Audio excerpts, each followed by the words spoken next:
Now, please, Babs, just stop it, will you? I'm tired of this. Oh, for gosh sakes, Mother. Stop harping on the same subject. Sit down and eat. You're going to be late for school. But, Mother, the coat's only $33. Oh, and it's simply gorgeous. And my old one's practically in tatters. No, it's not that bad. I'm afraid you're going to have to make it do for a while longer because we can't afford a new one. But, Mother, it's only $33. I'm going to ask Daddy. No, you're not. You're not going to start pestering your father at breakfast. Oh, Mother. And remember, you promised him you'd never talk about money at mealtime. I know. So now whenever I bring up the subject of money, he starts eating. Mom's right, Babs. You better lay off with Pop. Let's keep him in a good mood. Well, that's very considerate of you, Junior. Sure, then I can hit him for $1. You'll do no such thing. Mom! Eat your mush. I gotta take Marilyn Morse to the basketball game. Oh, you and that goofy little kid. I need a coat. Well, I need a girl as much as you need a coat. I mean...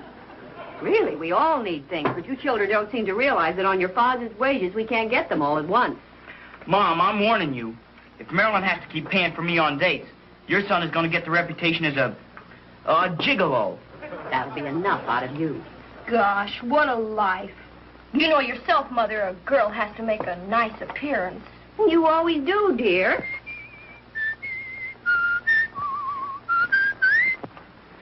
Ah, good morning, my happy tribe. Good morning, Dumpling. Morning, dear. Good morning, offspring. Morning, Good Pop. morning, Dad. Ah, this is what I like to see. My own little family gathered around the breakfast table without a care in the world.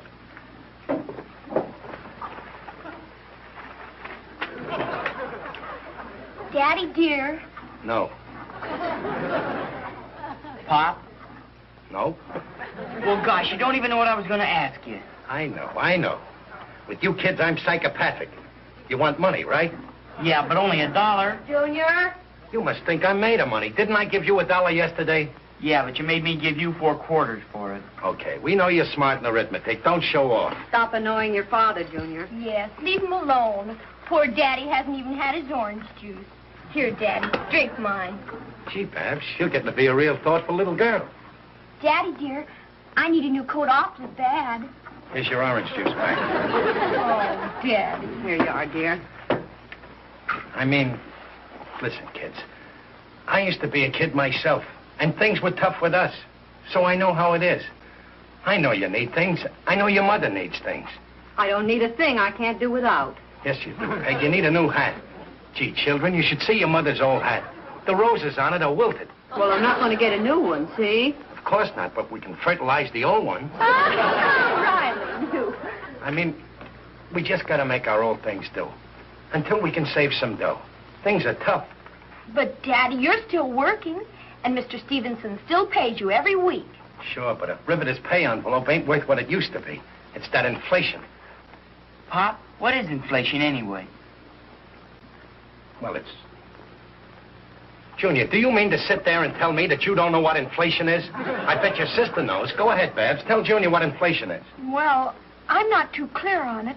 Just what is inflation? How do you like that, Peg? Can you beat that? Our kids don't know what inflation is. Suppose you explain it to him, dear. Well, it's very simple.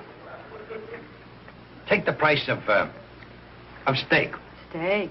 Now, the price of steak is going up and up and up. And soon we won't be able to afford to have steak. All we'll be able to afford is potatoes and spaghetti. So we have potatoes and spaghetti 7 days a week.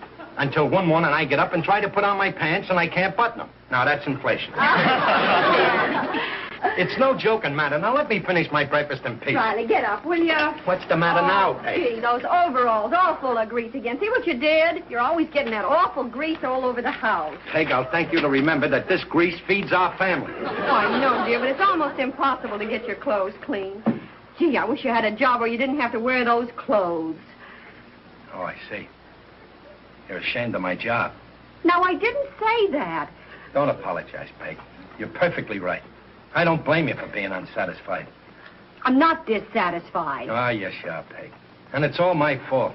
After working all these years, I should have gotten someplace by now, if I had any brains. Oh, Pop, you got brains. No, I ain't. I'm a dope. But I'm smart enough to know it. Oh, Daddy, don't say that. I can't figure it out. I work as hard as I possibly can. Sometimes even harder. And I still can't give my family the things they need. Oh, we're perfectly happy, Daddy. Yeah, stop that talk, Riley. We get along all right. You're always saying that, Peg, just to make me feel good. You haven't finished your breakfast yet. I'm not hungry. Goodbye. You didn't kiss me, dear. Oh. Well, I'll get you twice tonight. Here I am, married all these years. And I've been working hard and scrimping and saving. And what have I got to show for it? Nothing. I still owe Peg the $2 she paid out for the marriage license. I'm a failure. Riley, your wife is giving you an inferior complex. Why, whenever my wife opens her yap, you know what I tell her? I say, if you don't like the status quo, you can ipso facto.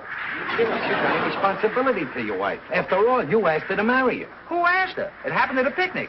She was chasing 5 guys, and I ran the slowest. Well, my wife deserves the finer things, and I can't give them to her. She's the big boss. Hello there, Riley. Hello, Mr. Stevenson. Hiya, Mr. Stevenson. Nice to see you, Riley. Yeah. How are you, Big shot. Don't even remember my name. I got him on my list. What a life. I wouldn't blame my wife if she walked out on me tomorrow. If it wasn't for the kids, I'd walk out with her. Well, cheer up. Maybe one of these days that big shot Mr. Stevenson will promote you. Not a chance. I've been here 10 years and I'm no place. But you're always so palsy-walsy with him. Why, whenever he passes you, he slaps you on the back. Yeah, but lately I've been noticing the slaps are getting lower and lower. I think that Stevenson would show us some gratitude after all the years we've been here. Not on your life. Here we are, working ourselves to exhaustion, while he's up there in his fancy office counting the dollars. What a weasel. What a non-great. Attention, riveting department. Riley wanted on the telephone. Me? Riley, pick up phone in the machine shop. Mr. Stevenson calling Riley. Joe, it's the boss, Mr. Stevenson. Do you think he heard me? Nah, he's got big ears, all right, but he ain't equipped with radar. Come on, let's answer your phone. Maybe he wants to fire me. So what? Well, you live on unemployment insurance. You won't eat, but you live. Hello? Mr. Stevenson? This is Riley. What? I can't hear you, Mr. Stevenson. There's a lot of noise. What's that? A job for me? On a desk? What's that? Assistant manager? Mr. Stevenson, you mean? Oh, thank you, Mr. Stevenson. Yes, sir. I'll be there. 9 a.m. Oh, you'll never regret this, Mr. Stevenson. Oh, thank you, boss. Thank you, thank you. Thank you, darling. What's the matter? What's your telephone for? What goes? Where's the floor? I gotta sit down. Stevenson, he just gave me a jet phone. A golf jet. A desk jet. Well, have you gone for Drake? What are you raving about? Mr. Stevenson, he's just promoted me. He just made me the new assistant manager. Assistant manager, you! You! It's a catch apostrophe. Yeah. Yeah, thanks, Millie. I guess you can go now. Oh, by the way, did they deliver the desk I ordered for the new assistant manager? Yes, sir. It's in the vacant office. Fine. I talked to a man in the riveting department named Riley. He'll be here in the morning. You show him into the office and put him to work polishing that desk. I want it ready for the new assistant manager when he gets here Friday. Yes, sir. What time is it? What time is it? What time is it, Babs? Hurry up with that tie, Peg. I don't want to be late for work the first day. Stop fidgeting. There, it's tied. Oh, and it looks beautiful with your new suit. Oh, you look wonderful, Daddy. The starch collar's killing me. I can't get my Adam's apple up and down. Oh, Daddy, it's a must. All big executives wear white starch collars. Yeah, it's a good thing I had this left over from the wedding, Peg. You got to get me another one of these. It'll be dirty inside of a week. Junior, you finished polishing my shoes? Okay. All through. How do they look? Great. Holy smoke. During the excitement, I put my left shoe on my right foot. Pop, you got your legs crossed. Well, I got to get going. Yeah, get your coat on. Junior, could you I get me gotta that taxi yet? I got to have a taxi. I called it. It'll be here in a minute. Taxi, Daddy, all the way to the plant? No, just to the bus. Well, goodbye, Dumpling. Gee, Peg, your lips are getting chapped. Oh. There's the cab. There's the cab. Out of the All right, way. goodbye. Bye. So long, everybody. Where's my lunch pail? Oh, Daddy, executives don't carry lunch pails. Oh, okay, then I won't eat. Yeah, well, good luck. Good luck, luck, Daddy. Pop. Sure was, wasn't it? Oh, isn't that wonderful? Hello, miss. Is the chief in? Did you have an appointment with Mr. C.J. Stevenson? Did I have an appointment? You tell CJ that the new assistant manager is here. Oh, you're the new assistant. Well, we hadn't expected you so soon. Well, I thought I'd get here a little early. I don't want to miss Mr. Stevenson. You know, the early bird catches the worm. I'll tell him you're here.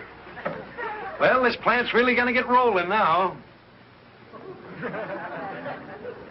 Mr. Stevenson, he's here. Who's here?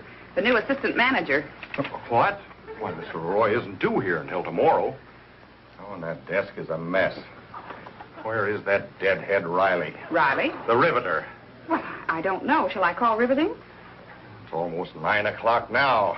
Who does he think he is, an executive? Yeah, find out if he's punched in. I'll go and show Leroy his office. Yes, sir.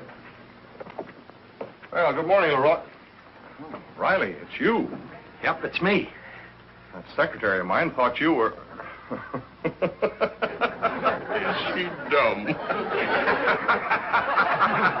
Yeah, she looks dumb.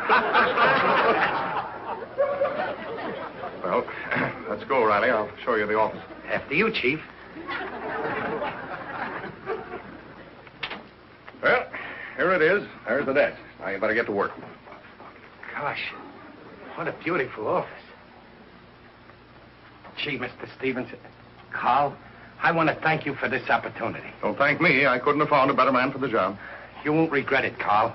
I'll work hard for you. You'll always be able to point to me as a shining example. Shining example. That's good. Well, it's all yours. Rise and shine. Oh, Carl, Mr. Stevenson, I guess being assistant manager carries a pretty hefty salary with it. Well, naturally. 10,000? 8,000? 6,000? 5,000? 4,000? I won't have to take a cut, will I? No. Stop horsing around and get busy and polish that desk.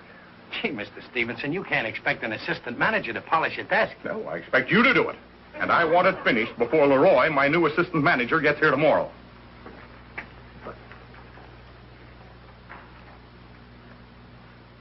Leroy. Oh, gee, I thought that he meant me. Peg and the kids. What'll I tell them? Gee, what a revolting development this is.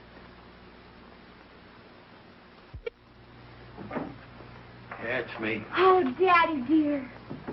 Come on, sit down. Mother, Daddy's home.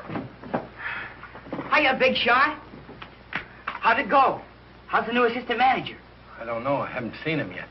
Oh, I'm fine. Hello, darling. How are you? Tired, dear? Hello, Peg. How'd it go, Pop? Did you put over any big deal? Did you fire anybody? Did you dictate any letters? Have you got a secretary? What's she like? Did Mr. Stevenson... Oh, now, children, give your father a chance. He must be dead tired. Remember, he's been thinking hard all day. Yeah, I can hardly lift my arm. Your arm? From picking up telephones. Oh. Well, now, tell us all about it. How does it feel to be an executive? I'm glad you brought up that subject, Peg. I got something I got to tell you. Yes, dear. Now, listen carefully. You see, well, let's put it another way. Suppose there was somebody who thought they was somebody they wasn't. And then that somebody found out that they wasn't somebody they wasn't, but they was somebody that they always was. What do you think? I don't get it. Stop talking in circles, Riley. What are you trying to say? Well, Peg, you were surprised when they made me the assistant manager, wasn't you? Oh, naturally. Everybody was surprised. I've been on the phone all day spreading the news. You shouldn't have done it, Peg. You shouldn't have done it. I told that snooty Helene Bidwell, and you know what she had the nerve to say, Daddy? You wouldn't hold a job more than 3 days. Maybe she's right. Daddy, what are you saying? What's wrong, Riley? You're not yourself. Believe me, I wish I wasn't. Oh, now something's bothering you, dear. Come on, tell Mama. Well, Peg, I was thinking, maybe I ought to quit being a high-class assistant manager and go back to Riverton. We got enough money and... What? Gee, Pop, one day a man will work and you're having a nervous breakdown. Junior. Well, I was thinking of quitting.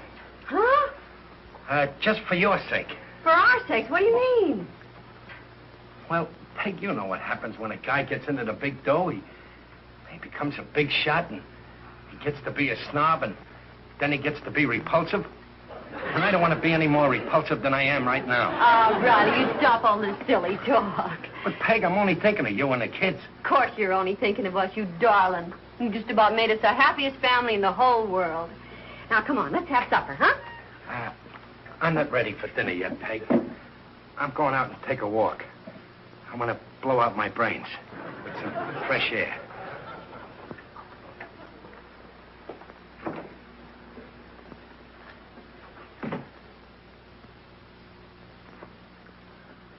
Fine job. I get all the dirty work. Riley, are you finished polishing that desk? Not yet, Millie, not yet. Gee, you're certainly a mess. You have more polish on you than you have on the desk. You better hurry it up, and don't make a career out of it. It's hoity-toity. Always criticizing. When she thought I was the assistant manager, she treated me with respect. Now that she knows who I am, she takes advantage of my stupidity. What is there to being an assistant manager anyway? All you do is hire and fire people. Collect big dough and take long lunch hours. Then when the phone rings, you act like a big shot. Hello, Riley speaking. This is the front gate. Your wife and kids are on the way up to see you. Listen, front gate, will you stop bothering me with those petty details or I'll slip you a pink slip? Bothering a busy...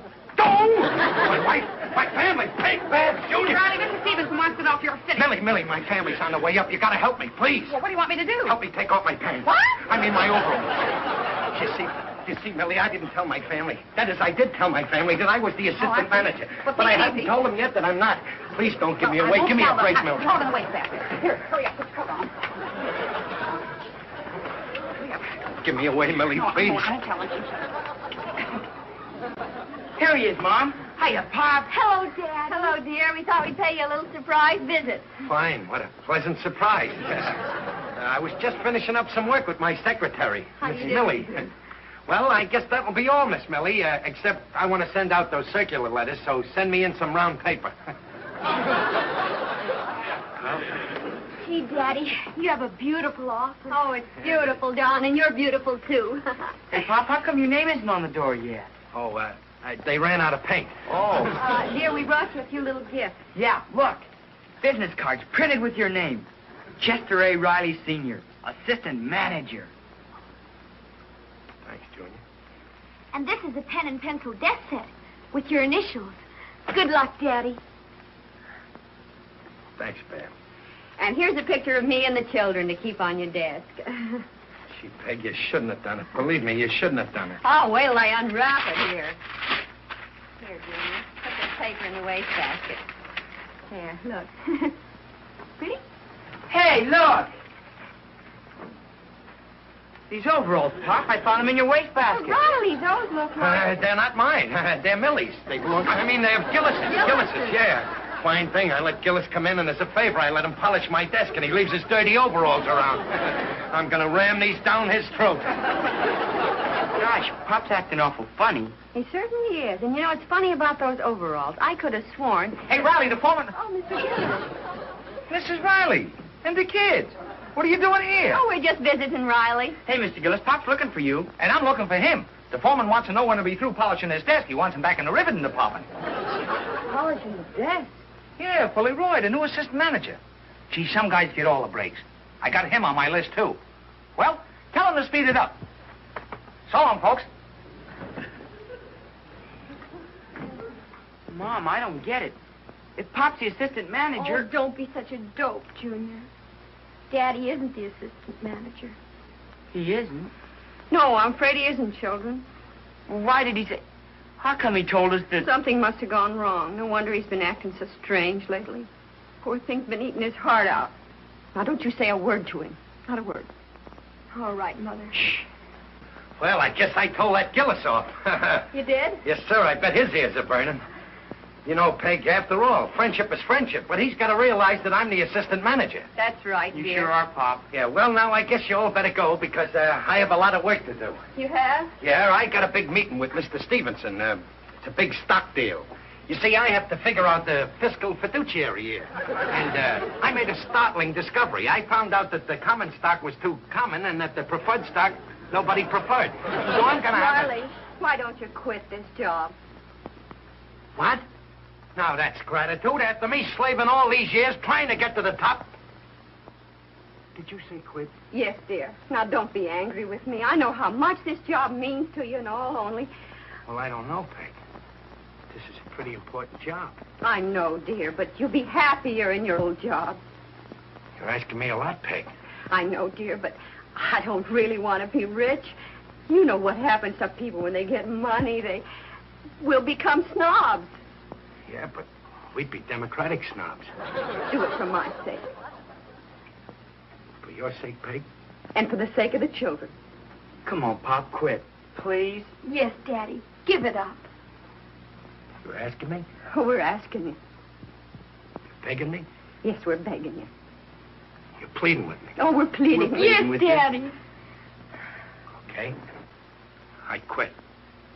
But you forced me into it. Oh, Riley, thank you. Gee, Dimple. Now I'm a failure again. I'm the happiest man in the world.